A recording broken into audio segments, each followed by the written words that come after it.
بسم اللہ الرحمن الرحیم۔ السلام علیکم۔ حضرت فاطمہ رضی اللہ تعالی عنہا نبی الثقلین سرور کونین حضرت محمد صلی اللہ علیہ وآلہ وسلم کی لختی جگر اور نوری نظر تھی۔ جب اللہ کے نبی صلی اللہ علیہ وآلہ وسلم کا وصال مبارک ہوا تو ظاہر ہے کہ آپ کو بہت غم ہوا۔ کس قدر غم ہوا اس کا اندازہ ان کے ان اشعار سے لگایا جا سکتا ہے جو انہوں نے اس موقع پر فرمائے تھے، جن اشعار کا ترجمہ یہ ہے۔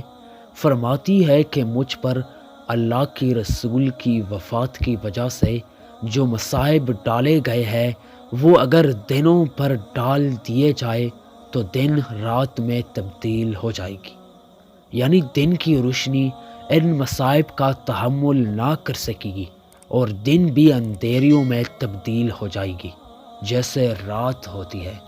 اندازہ کیجئے کہ کس قدر غم ہوگا، مگر کوئی شکوہ و شکایت ان کی زبان پر نہ جاری ہوا۔ آج عورتیں اپنی کسی رشتہ دار، باپ، ماں یا شوہر کے یا کسی اور کے انتقال پر نہایت ہی بے صبری کا مظاہرہ کرتی اور شکوہ و شکایت کی زبان دراز کرتی نظر آتی ہے۔ یاد رکھو، یہ محبت الہیہ کے خلاف ہے۔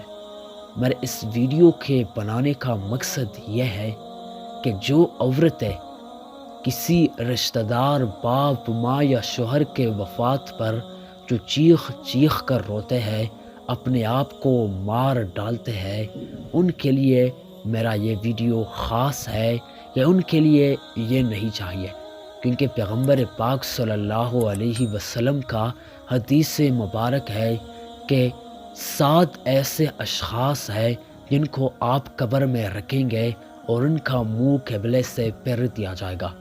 ان میں سے ایک وہ عورت بھی ہے جو اپنے کسی رشتہ دار کے میت پر نوحے کرتے ہیں، یعنی چیخ چیخ کر روتے ہیں اور اپنے آپ کو مار کر زخمی کر دیتے ہیں۔ یاد رکھو، جب آپ کا منہ قبر میں پھیر دیا جائے گا تو اس سے بدترین منظر کیا ہوگا۔ اس وجہ سے ہمیں کسی رشتہ دار یا ماں، باپ یا شوہر کے وفات پر صبر و استحکام سے کام لینا چاہیے۔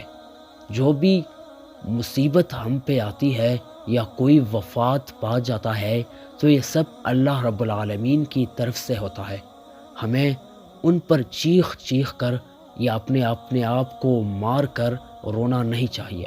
اس وجہ سے آپ سب لوگوں سے یہ ریکویسٹ ہے کہ کسی کے وفات پر نوحے نہیں کرنا چاہیے، ہمیں صبر و استحکام سے کام لینا چاہیے۔ ناظرین، اگر ویڈیو اچھی لگی ہو تو ویڈیو کو لائک کرنا اور اس سے بہترین اسلامی واقعات کے لیے ہمارے چینل کو سبسکرائب بھی کرنا۔